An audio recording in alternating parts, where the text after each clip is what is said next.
Bien, estamos en nuestra última reunión del 2023, pero que también es significativa porque es la conclusión para nosotros de conversaciones, ¿sí?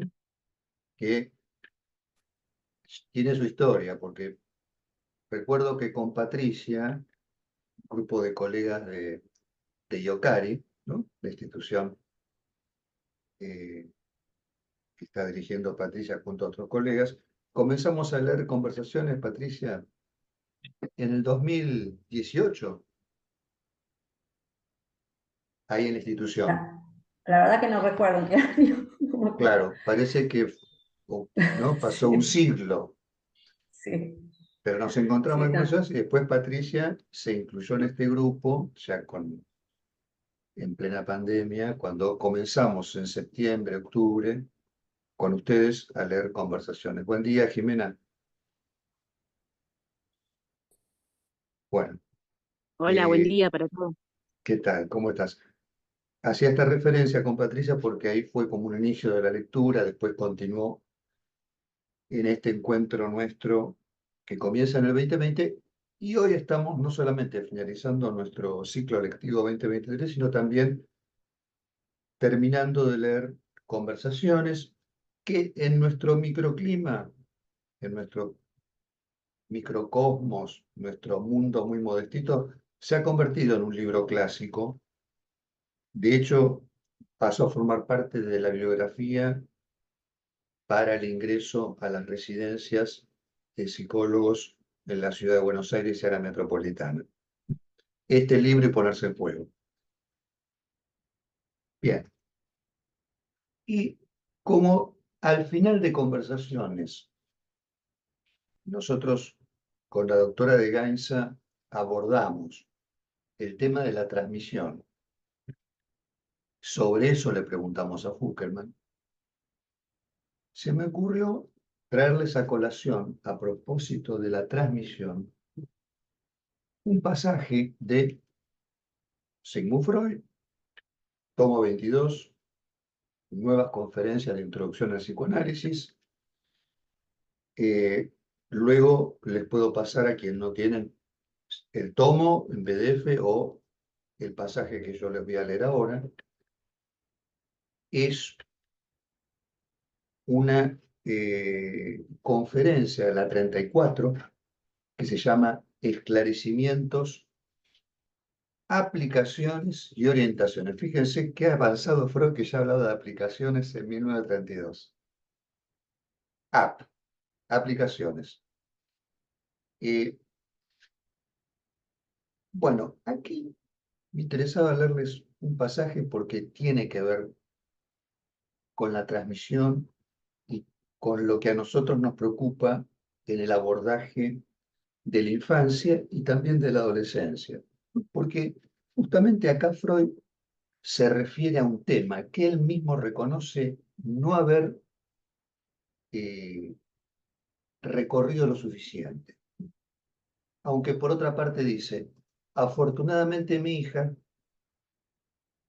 se ha dedicado a la infancia, con lo cual ha subsanado esta omisión mía, que es la de dedicarme con más ahínco a la temática de la infancia, lo cual nos llama la atención porque de algún modo el psicoanálisis se dedica a la infancia, ¿no? En sus consideraciones sobre la constitución subjetiva. Pero especialmente aquí, conferencia 34, esclarecimientos, aplicaciones y orientaciones,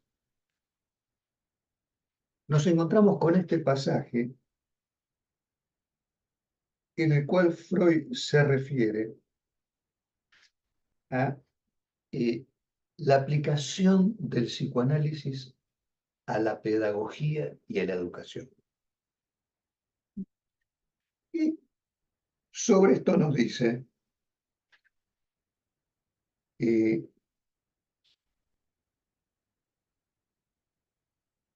que si reflexionamos sobre las difíciles tareas planteadas al educador, y acá pasa a enumerar esas difíciles tareas que al educador se le plantean, a saber, descubrir la peculiaridad constitucional del niño. Primera tarea, la peculiaridad constitucional. Fíjense que interesante, ya ahí apunta a la singularidad de las criaturas. Ahora, dice, claro, descubrir esa peculiaridad guiándose por signos apenas perceptibles. Y acá pongo a ustedes que tienen experiencia con la infancia justamente en consonancia con esta observación freudiana. Nos tenemos que guiar por signos apenas perceptibles para descubrir esa peculiaridad. Por otra parte, dice, otra tarea desafiante para el educador, otorgar la justa medida de cariño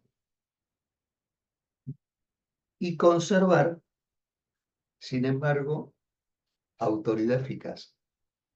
Fíjense qué interesante, ¿no? Él dice, a la infancia hay que dedicarle una medida justa de cariño, pero conservando la autoridad. Con afecto, pero con autoridad. No es un afecto sin autoridad, no es un cariño sin la autoridad. Entonces ahí dice, si pensamos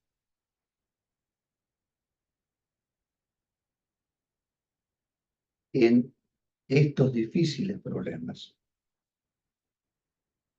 habremos de reconocer que la única preparación adecuada para el oficio del pedagogo es una formación psicoanalítica profunda.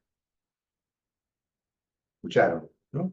O acá no solamente nos está hablando a nosotros que tenemos una dedicación en la cual ya estamos imbuidas, impregnados como estamos de el psicoanálisis. Se refiere a los pedagogos en general. Y lo mejor será que él mismo, ella misma, yo le meto el mensaje inclusivo a Freud acá, ¿no? El lenguaje inclusivo, él mismo, ella misma, sean analizadas o analizados. Porque sin la experiencia en la propia persona, no es posible adueñarse del psicoanálisis. Pero fíjense que están diciendo, la preparación psicoanalítica fundamental es imprescindible para el pedagogo y eso incluye que el pedagogo, la persona misma se analice. Entonces, el análisis de educadores parece ser una medida profiláctica, más eficaz que la de las criaturas. Porque él, al comienzo de este pasaje, yo luego se los paso en PDF en el WhatsApp grupal, se pregunta, ¿y si analizáramos a todas las criaturas para prevenir la neurosis en la vida adulta? Sería interesante, ¿por qué no? En algunos casos se impone por las dificultades que se presentan en la infancia, pero acá dice, quizás sería una medida más eficaz y profiláctica que las personas que se dedican a la educación, ellas mismas se analicen y hagan una preparación psicoanalítica fundamental. Y acá dice también, solo de pasada mencionaremos un beneficio indirecto para la educación infantil mediante el análisis, que con el tiempo puede adquirir una influencia mayor.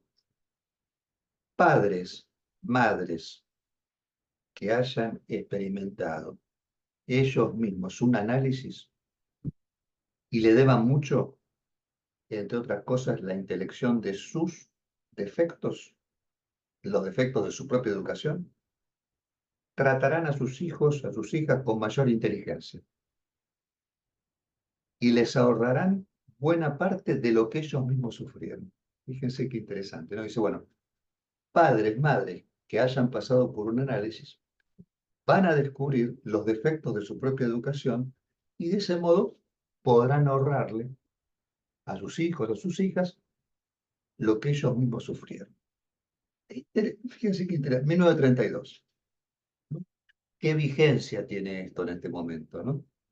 Donde estamos asistiendo casi a una situación catastrófica con respecto a cómo se conducen las personas mayores con la infancia, ¿no? Bueno, les decía que en este final del recorrido de conversaciones con Jorge Fuckerman, me pareció interesante que recordáramos este pasaje.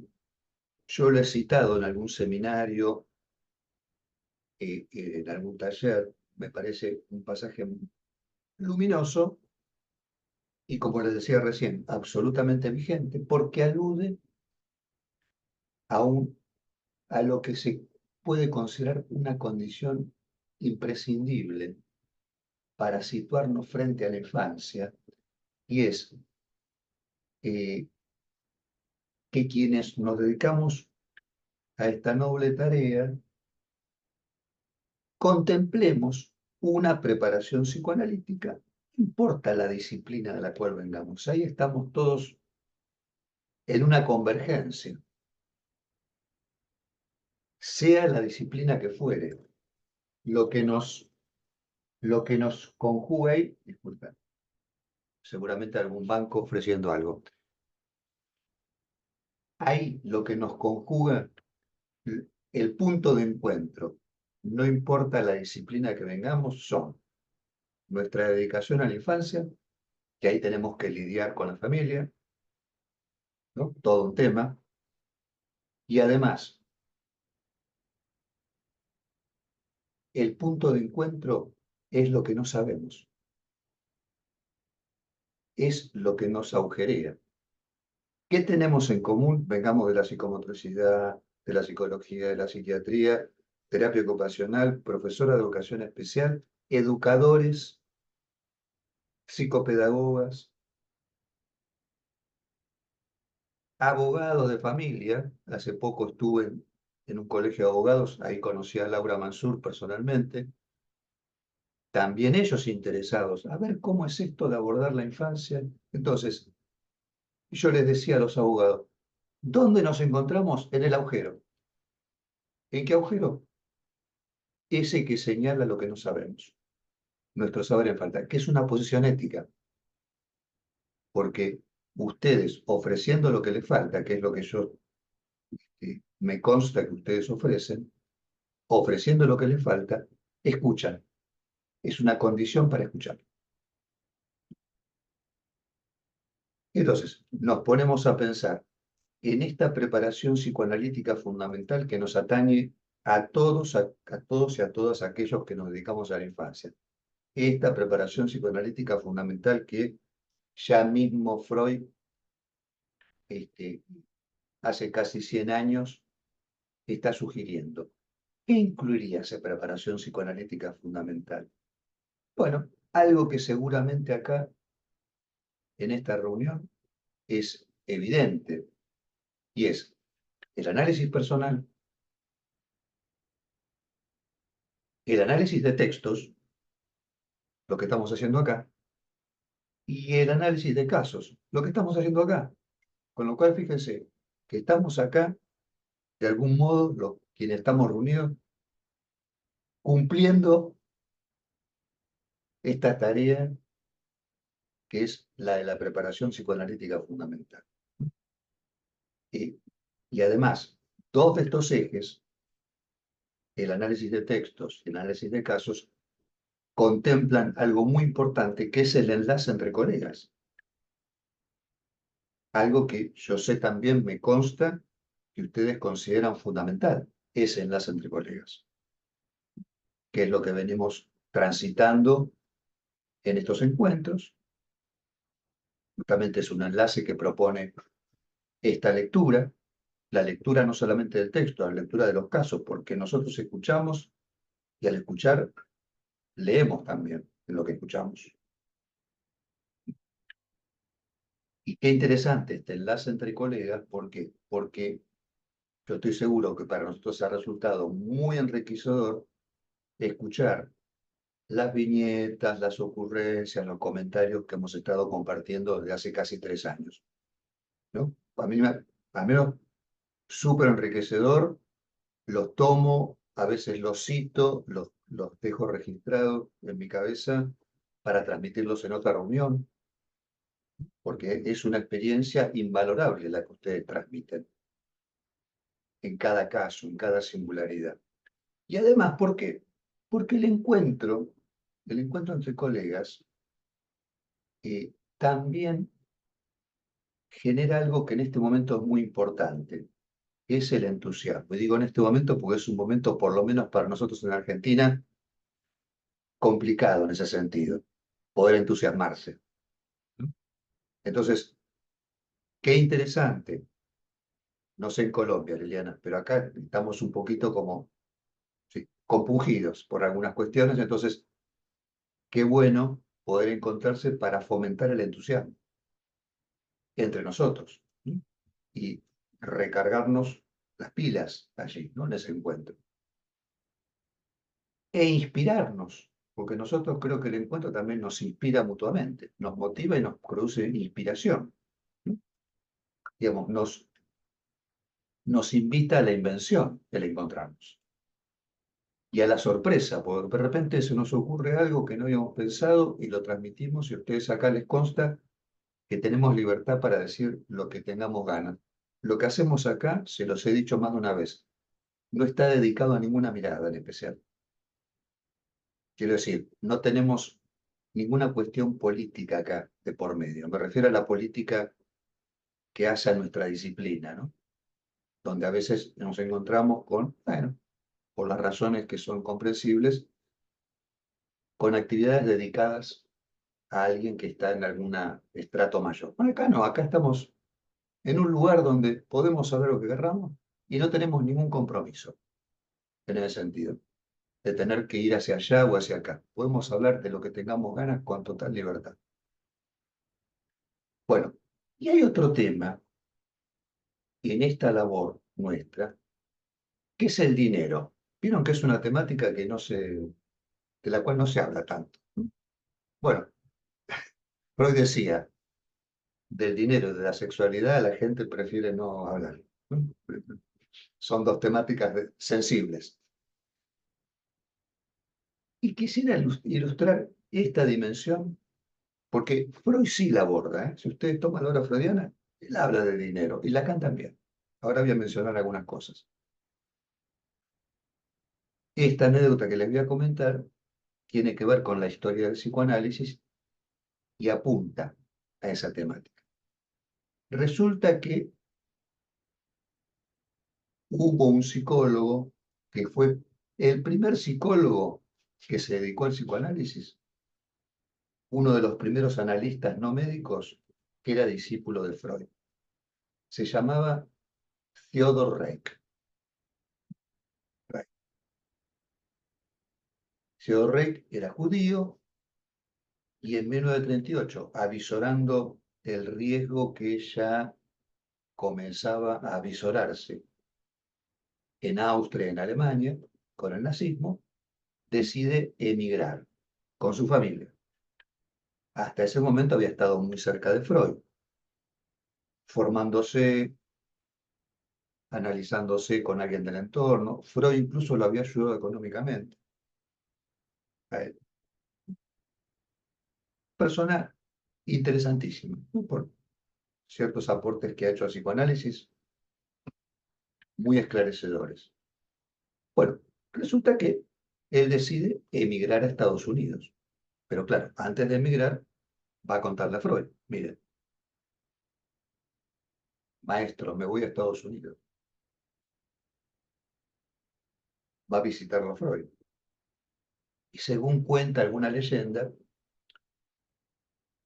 Freud le dice dos cosas. Ahí. Entiendo por qué se va, pero no entiendo por qué a Estados Unidos. Ya ahí, fíjense, en esas sutil objeción, ya se ve algo que Freud pensaba respecto a Estados Unidos. Estados Unidos como nación, como pueblo, sino a lo que se venía consolidando en Estados Unidos, que era el capitalismo en su forma más feroz. Bueno, entonces, primera cosa que le dice, entiendo por qué se va, no entiendo por qué a Estados Unidos. Y lo otro que le dice es que, mire, usted ya aprendió los elementos fundamentales del psicoanálisis. Se analizó, estudió, se formó, escribió, dice, pero ahora le falta aprender lo más importante del psicoanálisis. Entonces Rey lo mira y dice, ¿qué es? Ganarse la vida con el psicoanálisis. Ahí lo aplicamos a nuestra labor, ganarnos la vida con nuestra labor, con esta labor a la cual estamos dedicados. Tomo eso, lo tomo. Y en materia de dinero, Freud también en algún momento señala que está muy bien que haya lugares en los cuales se ofrece atención gratuita.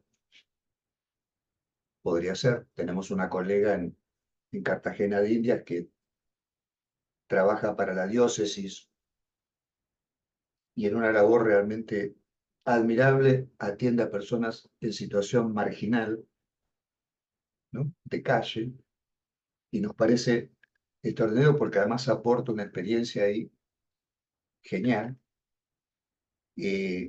Pero, por otra parte, Freud dice que quizás tener en cuenta que las personas analizadas gratis pueden no soportar la gratitud. Y hay gratitud, fíjense cómo se consuena con gratis y con gracias, ¿no? Sé por qué. Y porque inexorablemente la culpa está de por medio. La culpa se impone ahí. Y llevado al límite, alguien podría preguntarse, ¿qué goza de mí el analista o la analista si no cobra su parte? Y Freud decía, hay solo una cosa que es gratis, la muerte. Ustedes preguntarán, ¿por qué solo la muerte es gratis? Si hay que pagar el velorio, el sepelio, lo que fuera. Bueno, solo es gratis porque quien se muere no puede volver luego a hacerse cargo de lo que pasó. No le es posible. Queda exceptuado de tener que responsabilizarse de su muerte. Por lo menos hasta ahora no pasó. Hasta ahora no ocurrió, ¿no? Y ahí él decía, en asunto de dinero, más bien no tener miramiento, ¿cierto? Y Lacan también decía, en la cuestión del dinero soy intratable. Sin embargo, después nos enteramos, hace poquito leí que creo que fue un analista que se atendió 1 año y medio, 2 años con Lacan y no le pagaba. Y Lacan no le decía nada. Venga, venga, venga. Bueno, después le pagó seguramente todo. Y seguramente quién no ha tenido un paciente con pecado y que después pagó una parte. Bueno, se hizo un plan de pagos, lo que fuera. Está bien. Cosas que pasan, ¿no? Uno va en cada caso decidiendo. Eh, Sobre la formación del psicoanalista, y acá insisto, cuando les digo formación psicoanalista, acuérdense que venimos de decir que todos quienes nos dedicamos a la infancia estamos en posición de psicoanalista. Eso quisiera que queden letras de molde. No importa de dónde vengamos. Quienes nos dedicamos a la infancia estamos inevitablemente en esa posición. Depende de nosotros si después cumplimos con esos requerimientos que atañen esa posición. Pero la indicación nuestra es ¿Usted quiere dedicarse a la infancia? Sea maestro, sea padre, sea psicomotricista, psicólogo, psicopedagog, prepárese psicoanalíticamente. Esa es nuestra indicación. Bueno, entonces,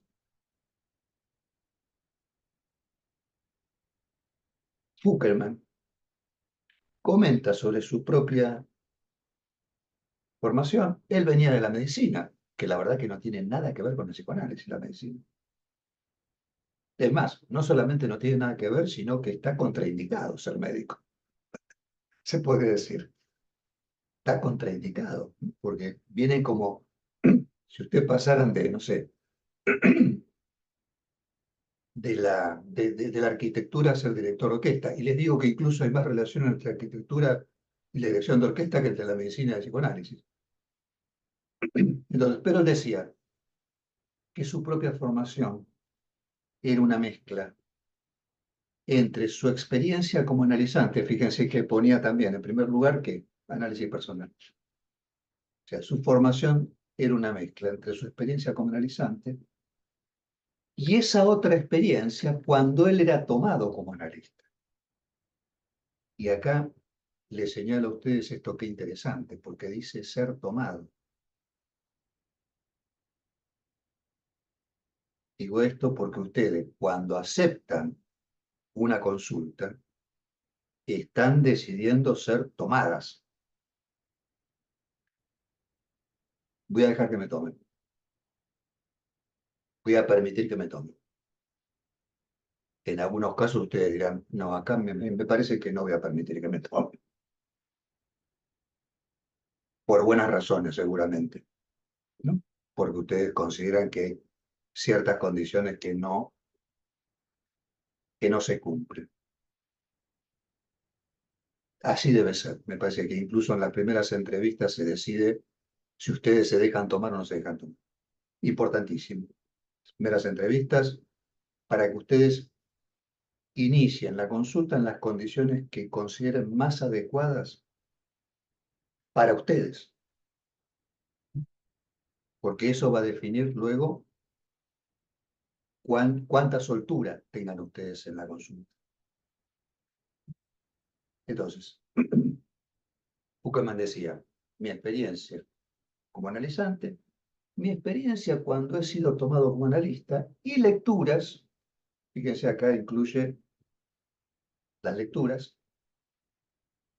que sobre todo requieren dar las vueltas que sean necesarias.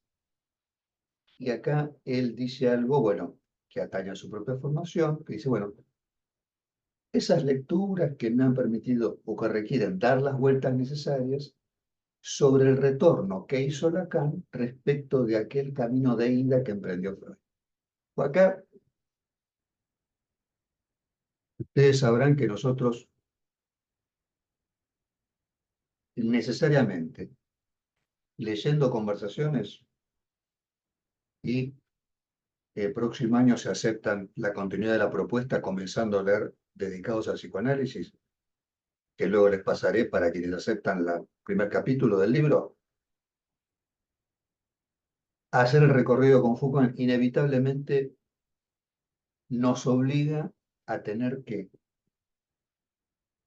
hacer una inmersión en alguna conceptualización lacaniana, sobre la cual tratamos de hacer una transmisión justamente no exhaustiva, pero sí para contextualizar lo que Buckerman comenta, tanto de Lacan como de Freud, pero sobre todo de Lacan, ¿por qué? Porque Buckerman tenía una idea ahí, que yo recuerdo haberla escuchado de primera mano, que es, ya no es posible leer a Freud sin haber pasado por Lacan. Ahí tenía una idea del rulo bucle, donde ese bucle hacia Freud incluía necesariamente a Lacan. Estoy de acuerdo. Por experiencia propia, me parece una buena sugerencia. Y por otra parte, acá Fuckerman nos comenta que la dedicación a nuestra labor implica estar dando cuenta de lo que hacemos, lo cual supone tomar en consideración un aspecto relacionado con lo que falta en lo que hacemos. Se lo repito, por favor, escuchen con atención esto, por favor. Dar cuenta de lo que hacemos implica tener que considerar un aspecto relacionado con lo que falta en lo que hacemos. Aquí Foucault me señala algo muy interesante, y es que tomar en cuenta lo que falta en lo que hacemos significa tener en cuenta lo que no podemos pensar todavía, o lo que no podríamos pensar, lo que es impensable. Lo cual no significa que eso impensable no se pueda articular de algún modo. Les bajo el discurso a la calle con algo que hemos comentado más de una vez con ustedes. El nenito está sentado en un rinconcito calladito cuando entra al consultorio de ustedes. Cuando entra a la consulta, se queda ahí. Y ustedes están ahí esperando, dispuestas para el juego. El nenito está ahí. Y de repente el nene dice, bueno, vamos a jugar. Y usted dice, sí, vamos a jugar. Mientras estaba en el rincón sentadito, calladito, estaba jugando también. ¿Ustedes sabían de qué juego se trataba? No. ¿Ustedes sabían de qué la estaban jugando cuando lo miraban al nenito sentado calladito en el rincón? Tampoco. Sin embargo, ustedes estaban entregando ahí a ese no saber, a eso que estaba en falta, y después reflexionando, ustedes pueden pensar, pero ese era un juego. Esa es la articulación, que aun cuando nos ubiquemos respecto a lo que falta, esa es la articulación que ustedes proveen, como algo que no se realizó aún, algo que está por llegar, ¿no? Un saber en falta. Y fíjense esto qué correspondencia tiene con un axioma lacaniano, que es la definición de significante. Significante es lo que representa un sujeto para otro significante. Ahí ustedes dicen, el nenito sentado en el rincón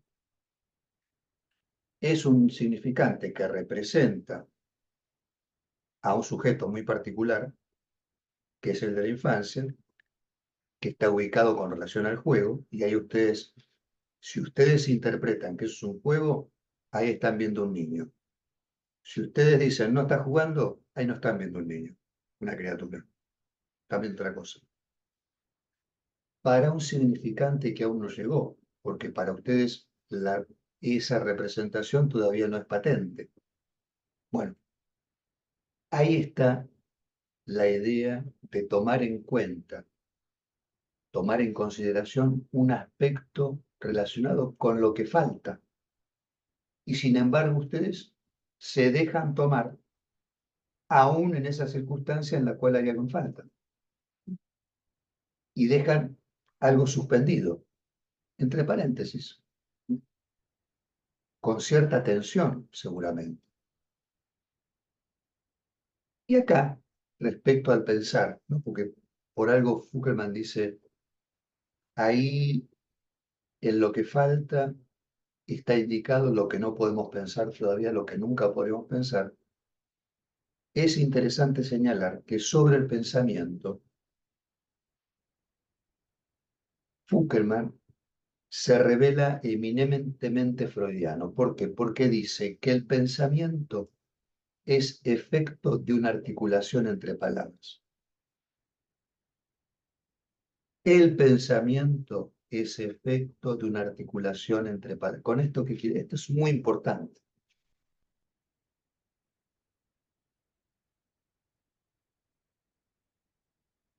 Porque ahí pensamos que el pensamiento es un efecto de una articulación. No es que el pensamiento precede a la articulación de palabras. No, hay un pensamiento ahí, ¿no? En el ágora, y yo expreso el pensamiento, como si el pensamiento precediera. No, no.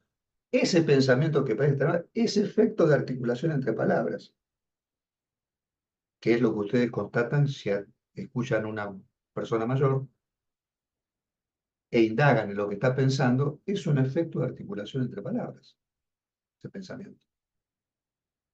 Así como muchas veces hemos repetido, el juego precede a la infancia y el juego no es la expresión de una fantasía. El juego es la fantasía, porque si no también tenemos que pensar que la fantasía está ahí en el ágora y el juego está expresando eso que está ahí, que no, no. El juego es la fantasía, el juego mismo es una articulación. El juego es la fantasía, el juego es la máscara. Entonces, cuando no podemos pensar, como decía Foucault, o incluso no podríamos pensar, como se impone esto impensable, estamos aludiendo no a tanto pensamientos, sino a articulaciones que aún no han venido, aún no se han enlazado.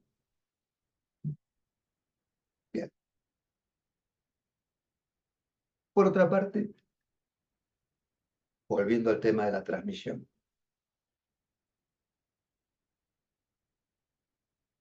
Foucault señala que en lo que atañe a la transmisión, en nuestra tarea, hay un requerimiento de mostración. Y hay una petición de principios, ¿no? Porque yo me acuerdo que cuando tocamos este punto, yo ahí le digo a Foucault, claro, le digo, si uno quisiera enseñarle a alguien a coser cómo se enhebra la aguja con un hilo, eso es más sencillo mostrarlo que escribirlo. En nuestra tarea es lo mismo. Tenemos que ir mostrando en la transmisión cómo se enhebra la aguja, mostrándolo. ¿Cómo lo mostramos? Bueno, conversando, encontrándonos así, o de forma presencial, compartiendo reflexiones, comentando sobre nuestra clínica. Después está el cuerpo teórico, ¿no? Que se va derivando de eso, por supuesto, donde podemos ir desarrollando ciertas ideas, escribiendo ciertos problemas de nuestra práctica, ciertos impases, callejones sin salidas. Pero en rigor, la labor nuestra conjuga experiencia, clínica y teoría. Por eso que yo muchas veces les he dicho, tenemos que fatigar la disciplina de la estructura. O sea, ¿qué significa esto? Podemos sorprendernos, horrorizarnos, quedarnos perplejos por algo que ocurre. Está muy bien, por supuesto. Ahora, ¿qué nos toca a nosotros? Sea que la perplejidad o el asombro se genere por un caso que nos llegó, o sea porque leemos la noticia en el diario, que quedamos perplejos y asombrados. ¿Qué nos toca a nosotros? Abandonar esa posición de perplejidad y de asombro y dedicarnos a fatigar esa disciplina de la estructura. No dejar de tener en cuenta el horizonte de la época, sobre eso también tenemos que estar atentos. Foucault decía una vez, y no concibo gente de nuestra disciplina que no lea el diario. ¿Cómo no leen el diario? Hay que leer el diario, aunque sean los titulares. Hay que estar atento al horizonte de la época porque se conjuga con el horizonte de nuestra práctica eso.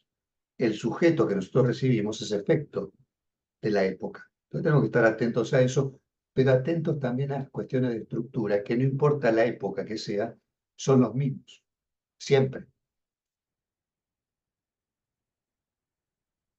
Porque ahí nosotros vamos haciendo un intento de escritura. Lo digo en un sentido material, pero también metafórico, ¿no? Porque nosotros, de alguna manera, propiciamos la escritura de aquello que no puede escribirse de ninguna manera. ¿Qué es eso que no puede escribirse de ninguna manera? Y esa juntura entre el caso por caso y la teoría.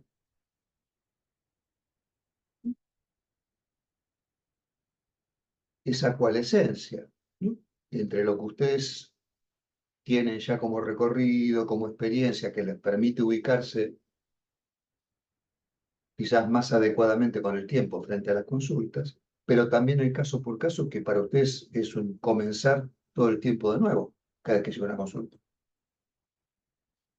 En esa juntura imposible transita nuestra tarea, por eso digo, escribir, un intento de escribir aquello para lo cual no hay ninguna escritura posible.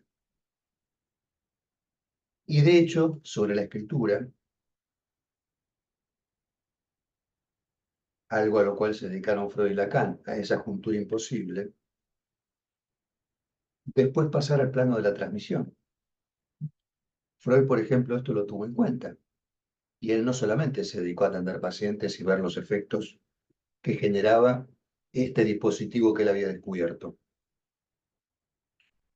sino que también se dedicó a tratar de escribir esto, teniendo en cuenta, ¿saben qué? Freud tenía en cuenta que la gente que la acompañaba en ese momento, buena gente, algunos no tanto, pero bueno, personas interesadas, inteligentes, ¿no? Colegas de él, incluso, bueno, pioneros, innovadores en algún sentido, pero también Freud percibía que los que lo acompañaban seguramente no estaban a la altura de la tarea, de la transmisión de los desarrollos del psicoanálisis para el futuro.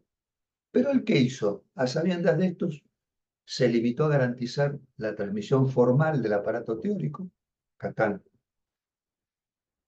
las obras completas, acá está. Garantiza la transmisión formal del aparato teórico a la espera de que alguien en el futuro pudiera retomar esa labor de transmisión de la mejor forma. Y ahí tenemos a Lacan, que eh, deja entrever, sin humildad, se podría decir, deja entrever que él mismo quedó ubicado en ese lugar, ¿no? Que si Freud dejó los jeroglíficos en el desierto, ¿no? Dejó los jeroglíficos en el desierto, alguien iba a llegar, un explorador iba a llegar que comenzara a hacer la del desciframiento. Y Lacan dice, ese fui yo, que encontró los jeroglíficos en el desierto. Y de hecho, si algo hay que valorar y reconocer en Lacan, que nunca nadie antes había leído a Freud como lo leyó Lacan. Esa tarea la hizo él. Bueno, y ahí descubriendo, descifrando esos jeroglíficos, ahí Lacan descifra esa estructura significante, ¿no? De la obra freudiana. Entonces, y ahí Lacan propone dar un paso, dar un paso avanzado sobre la transmisión, pasando de los conceptos freudianos hacia un movimiento de retorno que él hace hacia esos conceptos, en un intento de reemplazar esos conceptos por lo que él denominó matema. Se los tiro así como, no vamos a meternos en esa temática. Pero, ¿qué es matema para Lacan? Que lo introduce en un momento de su enseñanza. Bueno, es digo, pasar de una lectura religiosa de Freud, o sea, esta es la Biblia, no, no es la Biblia. no hay que tener fe ni creencia, ¿no? Yo les he contado que más de una vez llega un paciente y me dice, yo no creo en el psicoanálisis. Y yo le contesto, yo tampoco. Entonces me mira y me dice, pero entonces, ¿qué está haciendo ahí? Dedicándose a eso. Y bueno, yo no creo porque no es una religión el psicoanálisis. Vamos a comprobar si a usted le viene bien, si le resulta interesante. Eso está sujeto a prueba. Claro, no es una religión. Entonces, Lacan propone pasar de la lectura religiosa a otro campo que es de la formalización lógica, que permite una transmisión. Y ahí introduce esta palabra, matema, que es la toma de mi tema, de Lévi-Strauss. Es un modo de formalización, ¿no? Para describir con letras ciertos conceptos psicoanalíticos importantes. Es una notación algebraica, ¿no? Unas fórmulas que representarían de manera simbólica los términos de una estructura, ¿no? Y sus interrelaciones. Interesante porque creo que eso permite efectivamente una transmisión. Eh, entonces, y permite que nosotros, dedicándonos a lo que nos dediquemos, salgamos de la mística, del ocultismo y de la magia. Eh, lo cual puede implicar una fascinación. Por eso les decía, tenemos que salir de la fascinación, de la cautivación y del asombro, y meternos en la lógica de la articulación. Aunque por supuesto el psicoanálisis está más cerca de la magia que de la ciencia, ¿eh? También, ¿eh? Hay que decirlo. Pues por motivos que luego comentaremos, es así. Digo, ¿por qué digo esto? Y porque la magia se ha mostrado en la historia de la humanidad mucho más eficaz que la ciencia, en ciertas circunstancias, con respecto a los goces de cada quien. Eh, entonces, hay un esfuerzo en el psicoanálisis, en su mejor versión, que es esta formalización, ¿no? Eh, es, esta invitación a salir de la fascinación de lo indecible, este esfuerzo por ir descubriendo las relaciones que están en juego. Fíjense, en ese esfuerzo se avisora algo que ustedes conocen que ocurre en las supervisiones. Ya estoy terminando. Al final del capítulo 6, Fuckelman dice respecto a las supervisiones. El panorama en las supervisiones es que quien supervisa pinta un cuadro. Pinta un cuadro de lo que está sucediendo en ese proceso, en el momento que lo está contando. Pinta un cuadro. Entonces, ¿qué hago yo escuchando como supervisor? Trato de entender el cuadro y trato de colaborar para ver en qué lugar del cuadro está ubicado quien está relatando el cuadro. Repito, y con esto termino. Me pintan un cuadro. Yo trato de entender el cuadro, a ver, y después trato de colaborar con la persona que me contó esa pintura para que veamos qué lugar está ocupando quien recibió la consulta. No el paciente, quien recibió la consulta, qué lugar está ocupando en el cuadro. Bien, hasta acá lo que les quería comentar en esta primera parte. Hacemos una pausita de 5 o 10 minutos y después nos encontramos a conversar de lo que ustedes quieran. Yo por las dudas detengo la grabación por si aparece alguna viñeta, un comentario clínico. ¿Sí? Muchas gracias.